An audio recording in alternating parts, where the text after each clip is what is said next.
Hello everybody, this is Greyhound. Welcome to my channel. How are we doing today? So today I wanted to talk about this little toy. This is the only Covert Instruments tool that I have in my collection. It is a tubular lockpick. I've done a video before showing me actually using it out in the field, but I thought I would show a little bit of how it actually works and how you use it. So here I have a practice lock. This was purchased with the tool from Covert Instruments. So here's how the tool, well, it comes in this nice plastic storage sleeve. Great way to navigate around, carry it, or keep it protected. One of the things that I like with this tool over some of the others that I've seen are, here are the fingers that are used during the picking process. A lot of these that I've seen, they stick way out beyond the body.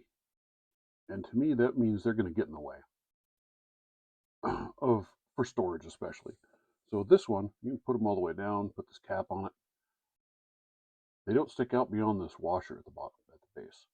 So I could carry it in my bag this way if I really wanted to. And not worry about it. They're not going anywhere. And I can pull this all the way up, put them all the way down. And there you go. They're not moving. So I like that. It's a very well-built tool. Very nice. This is the compact handled version, which I happen to like. And there you can see the fingers. This one is also convertible. So you can see inside of there, you see this pin right here. You can loosen up the collar on this and use a tool to grab this pin, pull the pin out.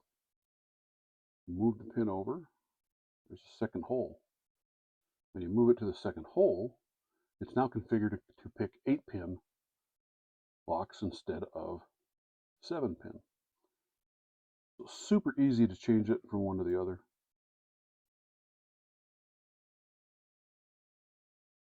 You can do that with a Leatherman as well, so it's easy to do. It's something that you can be carrying with you. That's all there is to it, to convert it from 7 to 8-pin. Very easy. So let's talk about, figure this out. I don't remember this moving before. Okay. All right, so let's talk about usage. So to use it, you'll use the washer. You'll slide all of the fingers forward. Have the collar relatively loose. Take it to a smooth surface. Press it so that it brings everything flush with the end. And then you tighten down this collar. And the amount, so this is basically your tensioning. This needs to change depending on the lock you're working on. This particular practice lock, I've got to have this thing pretty tight. The gun safe that I opened with this, I had to have it really loose or I couldn't open it. So there's that.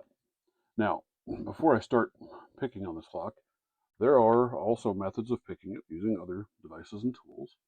Here's a Sparrow's tensioning tool that you can use to tension this lock. And then you could pick it using, they make custom picks for that, or you can use a pick like this, just using the end to go around and push your pins and work on turning it. I've tried it a couple times. I haven't had much luck with it, but I don't have the patience. So, there's that. The thing to remember if you do something like this, as you pick it, once you hit the release, it'll turn part way. You then have to pick it again to turn it more, and again to turn it more, until you finally get your open. When you do this, you're now also going to have to pick it again, coming backwards to reset that lock. So just keep that in mind that you got to pick it both ways. All right, so let's come in here. So you'll line up, the pin will line up with the notch at the top of your lock. There you go. See the notch up here at the top. That's where your pin has to line up with. And we'll take that. When you put that in, you'll just start bouncing it in and out and wiggling it back and forth as you go. And as you do this, you don't want to apply too much tension right off the bat. You slowly add more and more tension as you go.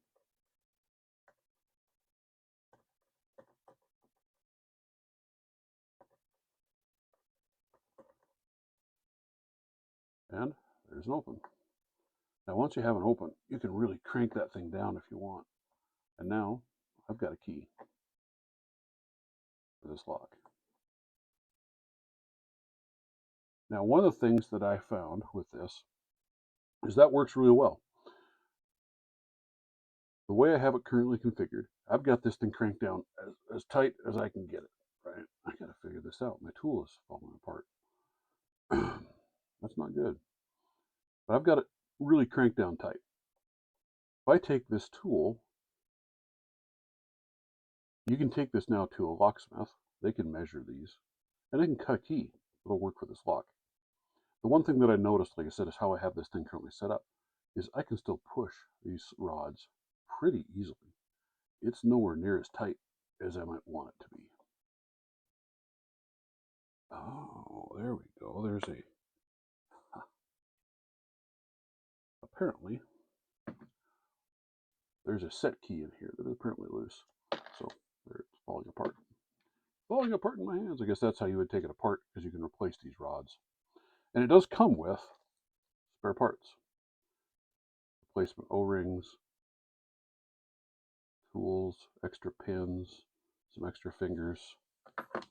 And hey, look at that. It even has the Allen wrench.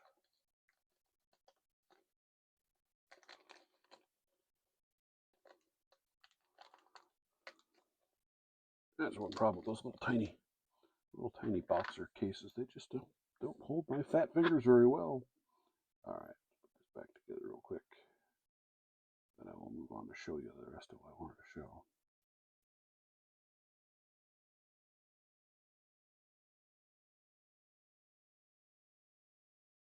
I'd have to throw a little Loctite on there. All right, that's better. Okay, so as I was saying, you can still push these down pretty easily.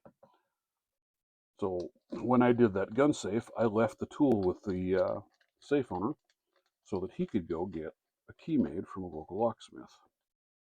So what I ended up doing, oh come on, I'm going to empty the whole doggone bag to get a hold of an O-ring.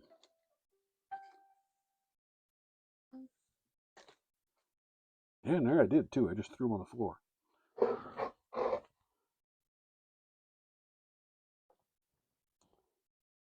Well, I'll find those in a minute, I guess.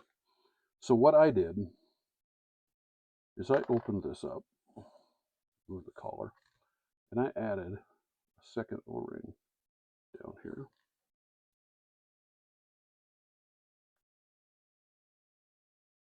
Now, with that, I'm going to slide these forward.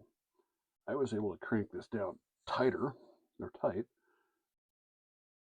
I can still move them, but man, I've got to put a lot of pressure on it. So I did it this way, so that way it would hold him in place better while he was taking it to the locksmith and while the locksmith was going through and measuring everything so he could cut it. You still do the same, you just got to back off and not use quite as much tension because of course you're locking your pins down harder, so you got to have your collar a little bit looser for picking. But you can still do it that way. Like I said, a very amazing little tool. This thing is extremely well built. Very happy with that one. And honestly, for the price, they're probably one of the cheaper tubular lockpicks that I've seen out there. These things are usually running in the $90 to $100 range. I think we got this one for $60 with the practice lock. Really good pricing. Really cool tool.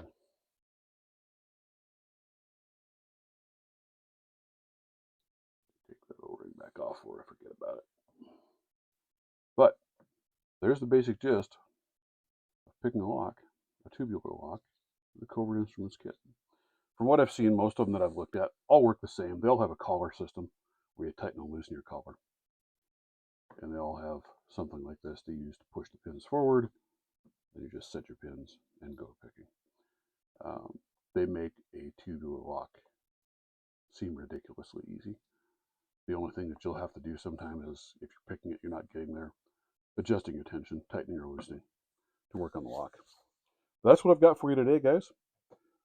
Very cool tool, very neat to play with. I'm going to try and work on this thing manually, hand pick, and see what I can come up with, see if I can figure that process out, just because I want to learn it.